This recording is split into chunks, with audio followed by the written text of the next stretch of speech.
दोस्तों, सावन के महीने में शिवलिंग से यह गुप्त चीज ले आना, अपने घर आपकी सभी मनोकामनाएं पूरी होंगी। इतना पैसा आएगा कि गिनते गिनते थक जाओगे। भगवान भोलेनाथ जी के आशीर्वाद से अपने जीवन में बहुत उन्नति करोगे। दोस्तों, हिंदू धर्म में सावन के महीने का बहुत अधिक महत्व होता है। सावन का महीना हिंदू पंचांग का 5वां महीना होता है। यह महीना भगवान शिव को समर्पित होता है।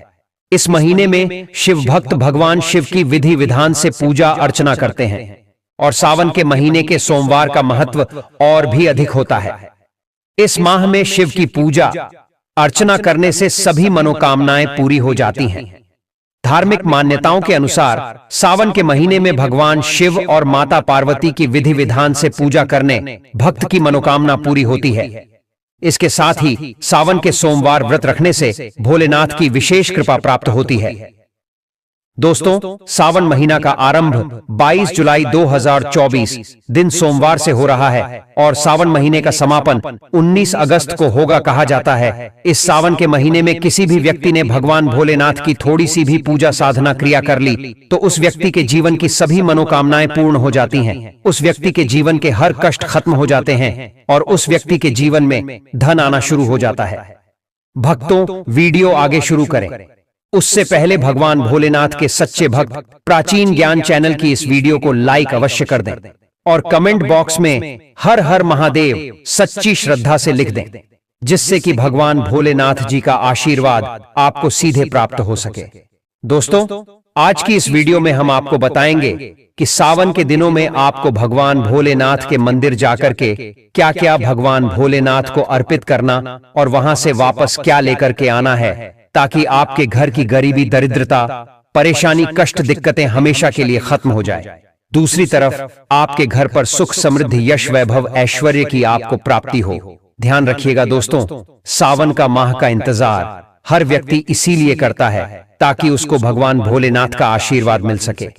कहा गया है कि देवों के देव भगवान भोलेनाथ अगर किसी भी व्यक्ति को आशीर्वाद दे दें तो उस व्यक्ति का साक्षात काल भी आकर कुछ नहीं बिगाड़ पाता है। इसीलिए आज की इस वीडियो में हम आपको बताएंगे कि कैसे आप सावन के दिन, जो बहुत ही पावन दिन है, इस दिन भगवान भोलेनाथ को प्रसन्न कर सकते हैं। कैसे आपको भगवान भोलेनाथ का आशीर्वाद प्राप्त हो सकता है और कैसे सावन के दिनों में शिवलिंग की आपको पूजा करनी है, वह भी खास उपाय करते हुए कैसे आपको शिवलिंग पर क्या क्या चढ़ाना है और क्या क्या वहां से लेकर अपने घर पर वापस लेकर आना है, ताकि आपके घर पर अन्न और धन का भंडार कभी भी कम न हो।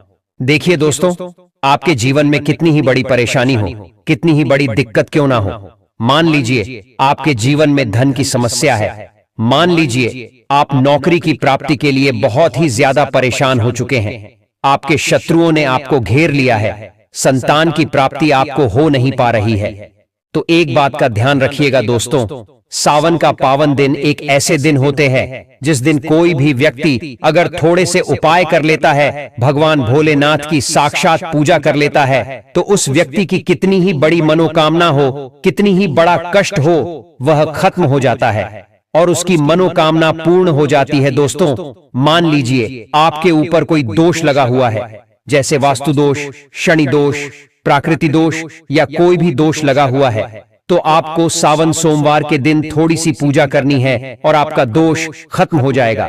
आपके जीवन से सभी परेशानियां चली जाएंगी और आपके जीवन में जो धन आना बंद हो गया था, उसका आगमन वापस शुरू हो जाएगा।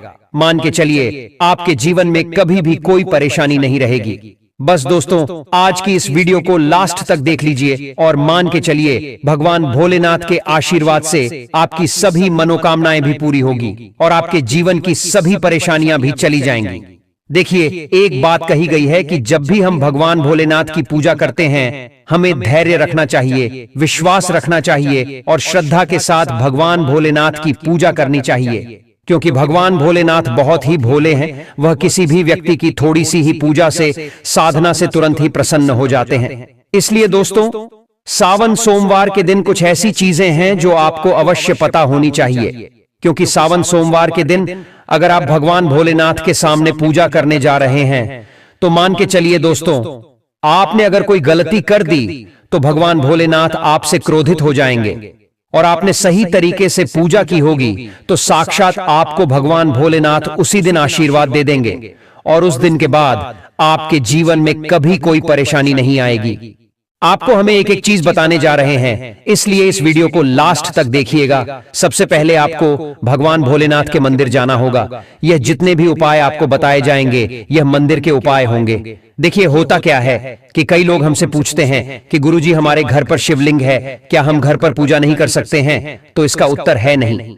दोस्तों, आपको मंदिर जाना पड़ेगा, क्योंकि मंदिर का जो शिवलिंग होता है और जो घर का शिवलिंग होता है इसमें बहुत ज्यादा फर्क होता है। जो मंदिर का शिवलिंग होता है दोस्तों, इसकी जो एनर्जी होती है वो आपके घर के शिवलिंग से करोड़ों गुना ज्यादा होती है। इसमें ऐसी सकारात्मक ऊर्जा होती है जिसके सामने अगर आप थोड़ी सी पूजा करते हैं तो तुरंत ही उसका फल आपको मिलता है और आपके जीवन की हर परेशानी चली जाती है। तो आपको जितने भी आज उपाय बताए जा रहे हैं आपके जीवन की परेशानी को खत्म करने के लिए, आपकी मनोकामना पूर्ति के लिए, उस उपाय के लिए तो आपको मंदिर जाना पड़ेगा। और सावन सोमवार का पर्व पड़ रहा है, वह आज दिन सोमवार को पड़ रहा है।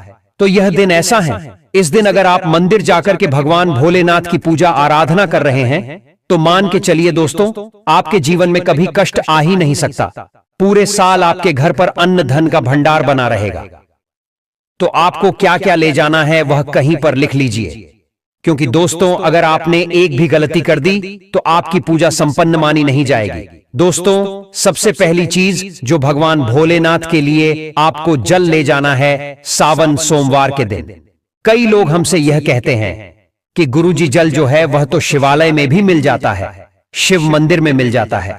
तो नहीं दोस्तों, वहां का जल आप तभी चढ़ाई यह जब कोई दिक्कत हो, वरना घर से ही जल ले जाना चाहिए। आखिर घर से जल क्यों ले जाया जाता है इसकी भी बात सुन लीजिए। घर से इसीलिए आपको जल ले जाना है ताकि आपके घर का जो जल ले जा रहे हैं भगवान भोलेनाथ पर चढ़ाने के लिए, उसी जल के द्वारा आप भगवान से जुड़ जाएंगे। उस जल के द्वारा आप भगवान को अपनी सभी दिक्कतें बता देंगे और उस जल को जैसे ही भगवान भोलेनाथ पर आप चढ़ाएंगे, अपनी समस्याओं को बताते हुए वह समस्या आपकी खत्म हो जाएंगी। इसलिए घर से जल ले जाएगा।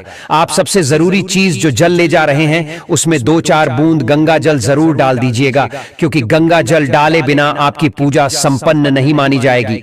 महाशिवरात्रि के दिन तो आपको जल ले जाना है, उसमें गंगा जल डाल करके दूसरा आपको 3 पत्ते वाला बेलपत्र ले जाना है। दोस्तों, बेलपत्र बहुत ही शुभ होता है। आपने अगर मान लीजिए एक तरफ 1000 कन्याओं को खाना खिलाया है, दूसरी तरफ भगवान भोलेनाथ को बेलपत्र चढ़ाया है, तो ये दोनों बराबर माने जाते हैं, इसलिए बेलपत्र जरूर ले जाएगा। तीसरा, आपको सफेद पुष्प ले जाना है। सफेद पुष्प भगवान भोलेनाथ को चढ़ाए जाते हैं, इसीलिए सफेद पुष्प पर भगवान भोलेनाथ के लिए आपको ले जाना है सावन सोमवार के दिन, ताकि भगवान भोलेनाथ का आशीर्वाद आपको मिल जाए, जिसके बाद आपके जीवन के हर परेशानी खत्म हो जाए। दोस्तों, सफेद चंदन ले जाना अनिवार्य होता है सावन सोमवार के दिन। और ध्यान रखिएगा दोस्तों कि भगवान भोलेनाथ को अगर आप दूध अर्पित करने जा रहे हैं तो एकदम कच्चा दूध होना चाहिए, पका हुआ दूध नहीं होना चाहिए, कच्चा दूध होना चाहिए। अब आपको और क्या क्या ले जाना है देखिए। अगर आप चाहते हैं कि आपकी हर मनोकामना पूरी हो तो एक डिब्बा लीजिए, उसमें काली मिर्च भरकर ले जाइए। देखिए, बहुत ध्यान से सुनिए, जितनी आपको बातें बता रहे हैं, एक डिब्बे में काली मिर्च भर के एक लाल कपड़ा लीजिए, उसमें लौंग कपूर इसको मौली धागे से बांध करके आपको अपनी जेब में रख करके ले जाना है। सिर्फ इतनी चीज आपको ले जानी है आज के दिन को। अब आपको पूजा कैसे करनी है चलिए आपको बताते हैं। बहुत ध्यान से लास्ट तक देखिएगा और जितनी भी चीज आपको बताई जा रही है इन चीजों को आपको ले जाना है और शिवालय से वापस लेकर आना है अपने घर पर, ताकि आपको धन की प्राप्ति हो सके, आपकी कोई भी मनोकामना हो वह पूर्ण हो जाए। भक्तों, आप पहले जाएंगे मंदिर, सबसे पहले आपको इस बात का ध्यान रखना है मंदिर जाने से पहले ही काले या नीले कपड़े का धारण करके मंदिर न जाएं, वरना भगवान भोलेनाथ का आपको क्रोधित रूप देखना पड़ सकता है। सबसे पहले आपको यह करना है कि पतली धार बनाते हुए जल भगवान भोलेनाथ को अर्पित कर देना। बहुत ध्यान से सुनिएगा भक्तों, पतली धार बनाते हुए भगवान भोलेनाथ को जल आपको अर्पित कर देना है। अब आपको यह करना है दोस्तों कि भगवान भोलेनाथ को चंदन लगाना है। चंदन लगाने के बाद भगवान भोलेनाथ पर 3 पत्ते वाला बेलपत्र रखना है। 3 पत्ते वाला बेलपत्र रखने के बाद आपको भगवान भोलेनाथ पर सफेद पुष्प अर्पित कर देना है। सिर्फ इतना आपको करना है। दूध अगर आप चढ़ाना चाहते हैं तो दूध भी आप चढ़ा सकते हैं। इतना बस आपको करना है। इतना करने के बाद आपको वहां पर खड़े होकर 108 बार बहुत ध्यान से सुनिएगा। 108 बार आपको ओम नमः शिवाय का जाप करना है। या तो आप 108 बार कर लीजिए या 1008 बार कर लीजिए। ये 3 ऐसी चीज है जो आपको करनी है। इतना करना है। अब आपको क्या करना है, एक डिब्बा जो काली मिर्च का आप ले गए हैं, उस काली मिर्च के डिब्बे को आपको शिवालय के जो गिरता हुआ शिव धारा है, जो शिवलिंग से वहां पर पानी गिर रहा है, उसी शिव हरि के पानी से आपको छू आना है और अपनी जेब में वापस रख लेना है। ये जो लाल पोटली आप ले गए हैं बंद करके लौंग की, इसको भी छुआना है, वापस रख लेना है। अब आपको क्या करना है, जिस लोटे में पानी ले गए थे या जिस लोटे में भी आप दूध ले गए थे, उसमें आपको क्या करना है, आपको जो भगवान भोलेनाथ का पानी वहां पर गिर रहा है, भक्तों ध्यान रखिएगा, शिवलिंग की जो पानी नीचे गिर रहा है, उसी पानी का थोड़ा सा पानी अपने लोटे में ले लेना है। ध्यान रखिएगा, जो आपने लोटे में पानी भरकर ले गए हैं, वह पानी वापस बचाना नहीं है, वह तो पूरा आपको भगवान भोलेनाथ को अर्पित कर देना। जो शिवलिंग से पानी गिर रहा है, उस पानी को आपको अपने लोटे में वापस ले लेना है। भक्तों, मान लीजिए आप यह सोच रहे होंगे कि कई लोग वहां पर पानी चढ़ा रहे हैं, तो इस बात की आप चिंता न करें, क्योंकि भगवान भोलेनाथ के शिवलिंग पर जब भी पानी चढ़ाया जाता है, वह अमृत बन जाता है। कहां जाता है? कई देवी देवता शिवलिंग के पास अदृश्य रूप में खड़े होते हैं ताकि शिवलिंग से गिर रहा पानी वह धारण कर सके। इतना पवित्र होता है शिवलिंग से गिरता हुआ पानी। तो शिवलिंग से गिरता हुआ पानी को आपको अपने लोटे में ले लेना, सिर्फ थोड़ी सी बूंदे ले लेनी है। अब आपको क्या करना है, आपको घर वापस आना है जो आपने लोटे में पानी लिया है। भक्तों, इसको घर पर आते ही घर के लोग जो है आपके उनके ऊपर थोड़ा थोड़ा पानी छिड़क देना है। घर के हर कोने में पानी छिड़क देना है। घर के मुख्य द्वार पर पानी छिड़क दें। न सिर्फ इतना आपको करना है, इतना आपने कर दिया। अब मान लीजिए पूरे साल आपके घर पर नकारात्मक शक्तियां नहीं आ पाएंगी। आपके घर पर कोई काला जादू, काली विद्या करवाने की कोशिश करेगा तो वो आपके घर पर नहीं कर पाएंगे। इससे आपके घर से नकारात्मक शक्तियां चली जाएंगी और सकारात्मक ऊर्जा आ जाएगी। ये जो अब काली मिर्च का भगवान भोलेनाथ जी के शिवलिंग से छुआ कर लाए हैं, इसको पूजा घर में रखे। ये जो काली मिर्च का डब्बा है आपके पास, इसे कभी भी आप किसी शुभ कार्य के लिए निकले, जैसे मान लीजिए आप बिजनेस मीटिंग के लिए जा रहे हैं, नौकरी की प्राप्ति के लिए जा रहे हैं, काली मिर्च घर के मुख्य द्वार से पहले रख के उसको कुचलते हुए निकालिए। मान के चलिए आपके काम में जो भी बाधा आने वाली होंगी, वह बाधाएं भगवान भोलेनाथ के आशीर्वाद से अपने आप है हट जाएंगी और आप जिस कार्य के लिए भी जाएंगे उस कार्य में आपको सफलता मिलेगी। दोस्तों, भगवान भोलेनाथ का यहां पर आपको साक्षात आशीर्वाद मिलेगा सावन सोमवार के दिन, और आपके जीवन से हर परेशानी चली जाएगी। सावन सोमवार की रात आप अपनी सभी प्रकार के बुरी अनिष्ट शक्तियों से छुटकारा पा सकते हैं। जो लोग भोलेनाथ माता पार्वती की पूजा करना चाहते हैं, वो इस दिन अपने घर पर पारद का शिवलिंग रख लीजिए। अभिमंत्रित होना चाहिए। जो भी शिवलिंग आप रखें अच्छे से उनको मंत्रों द्वारा भी अभिमंत्रित करके रखें। स्फटिक हो, नर्मदेश्वर शिवलिंग हो, कोई भी रखिए, अच्छे से उनको भोलेनाथ को अपने घर पर ही पूजन कीजिए। एक लोटा जल चढ़ाकर, क्योंकि मंदिरों में बहुत भीड़ भाड़ होती है और सावन सोमवार पर यही भीड़ का नजारा बहुत ही खूबसूरत लगता है। कोने कोने में शिव भक्त है। अगर आप मंदिर में नहीं जा सके या ठीक से जल नहीं चढ़ा पाए तो घर में ही शांति से आप पूजन करें।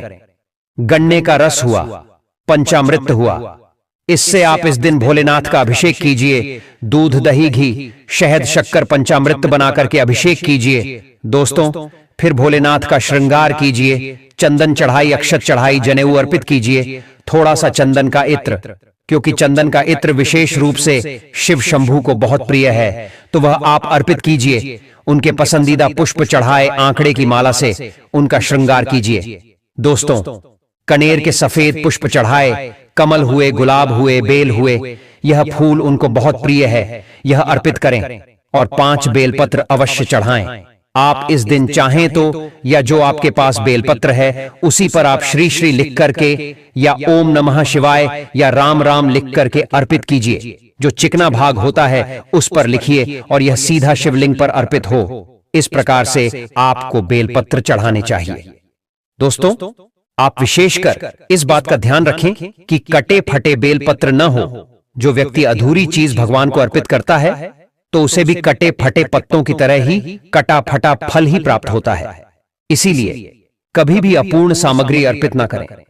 दोस्तों, कहते हैं कि जब भोलेनाथ ने गले में विष धारण किया था तो आदि शक्ति मां के कहने पर देवताओं ने भगवान शिव के सिर पर भांग, धतूरा, बेलपत्र आदि रखा और निरंतर जल अभिषेक किया था, जिसकी वजह से उनके मस्तिष्क का ताप कम हुआ था। और उस समय से ही भोलेनाथ को भांग धतूरा चढ़ाया जाता है। और यह बात भोलेनाथ के भक्तों में बहुत कम लोगों को ही पता है कि इसी कारण शिवलिंग पर भांग धतूरा चढ़ाया जाता है। दोस्तों, अगर आपके घर में शिवलिंग है तो आज के दिन आप चाहे तो शिव जी का त्रिशूल हुआ, डमरू हुआ, ये भी आप उनको अर्पित कर सकते हैं। शिव के डमरू की दमदम की ध्वनि मंगल गुरु से संबंधित होती है, क्योंकि चंद्रमा उनके मस्तक पर विराजमान होकर अपनी क्रांति से अनंत आकाश में जटाधारी महामृत्युंजय को प्रसन्न करता है। और बुध आदि ग्रह है, इसमें संभव से सहायक होते हैं। तो यह आज के दिन डमरू अर्पित करें, जिसके पश्चात आपको धन की कमी ना हो। माता लक्ष्मी जी के आशीर्वाद से आपके जीवन में इतना धन की वृद्धि हो जाए जिसके पश्चात आपकी आने वाली 7 पीढ़ी भी पैसों पर करें। तो बस एक छोटा उपाय आपको कामिका एकादशी के करना है, जो आपको हम बताने जा रहे हैं। आपको यह उपाय कामिका एकादशी के सूर्यास्त के पश्चात करना है। कामिका एकादशी के सूर्यास्त के पश्चात बस एक काम कीजिए कि नहा लीजिएगा, लाल कपड़े पहन लीजिए, क्योंकि माता लक्ष्मी जी को लाल रंग बहुत प्रिय है। आपके घर का पूजा घर, जहां भी माता लक्ष्मी जी की कोई भी प्रतिमा रखी है, वहां पर जाकर आपको बैठ जाना है। एक घी का दीपक जला दीजिए। आप एक लाल कपड़ा बिछा है। आपको इस लाल कपड़े का 1 रुपए का सिक्का, 1 मुट्ठी धनिया, 3 लौंग आपको रखना है। हम फिर से रिपीट कर देना दोस्तों, 1 रुपए का सिक्का, 1 मुट्ठी धनिया और 3 लौंग आपको एक लाल कपड़े पर रखना है। इस कपड़े की पोटली बना लीजिए। पोटली बनाते वक्त मौली धागे का इस्तेमाल कीजिएगा। इस पोटली को अपने हाथ में पकड़ ली और माता लक्ष्मी जी के बीज मंत्र का जाप 11 बार आपको करना है। 11 नंबर माता लक्ष्मी जी को बहुत ही प्रिय है, बीज मंत्र है। और महालक्ष्मी हम फिर से रिपीट कर दे रहे हैं, और महालक्ष्मी नमः। इतना करने के पश्चात इस पोटली को अपनी अलमारी के दक्षिण दिशा में आपको रख देना है। सिर्फ इतना उपाय आपको कामिका एकादशी के सूर्यास्त के पश्चात करना होगा। यह पोटली जैसे ही आप अपनी तिजोरी में रख देंगे या अलमारी में रख दे, यह पोटली आपके एक चुंबक बन जाएगी जो धन खींचने का काम करेगी। यह पोटली अभिमंत्रित होने के कारण माता लक्ष्मी जी का आशीर्वाद बन जाएगी, जिसके पश्चात आपके जीवन की आर्थिक कास्ट और आर्थिक परेशानी खत्म हो जाएगी और आपके जीवन में इतना धन आएगा जिसकी आप कल्पना भी नहीं कर सकते। जी हां दोस्तों, माता लक्ष्मी आप पर खुश हो जाएंगे। अगर आपने यह उपाय कर लिया तो 7 पुष्ट तक बरसेगा धन। ये जो कि पंडित जी ने अपनी अभी की ही कथा में यहां पर बताया हुआ है।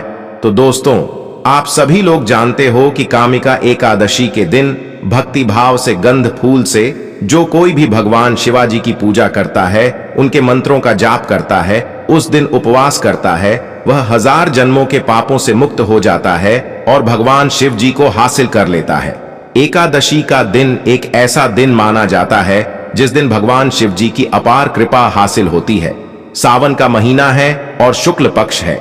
सावन महीने के शुक्ल पक्ष की एकादशी को कामिका एकादशी के नाम से जाना जाता है। इस कामिका एकादशी मनुष्य के जन्मों जन्मों के पापों की मुक्ति मिल जाती है।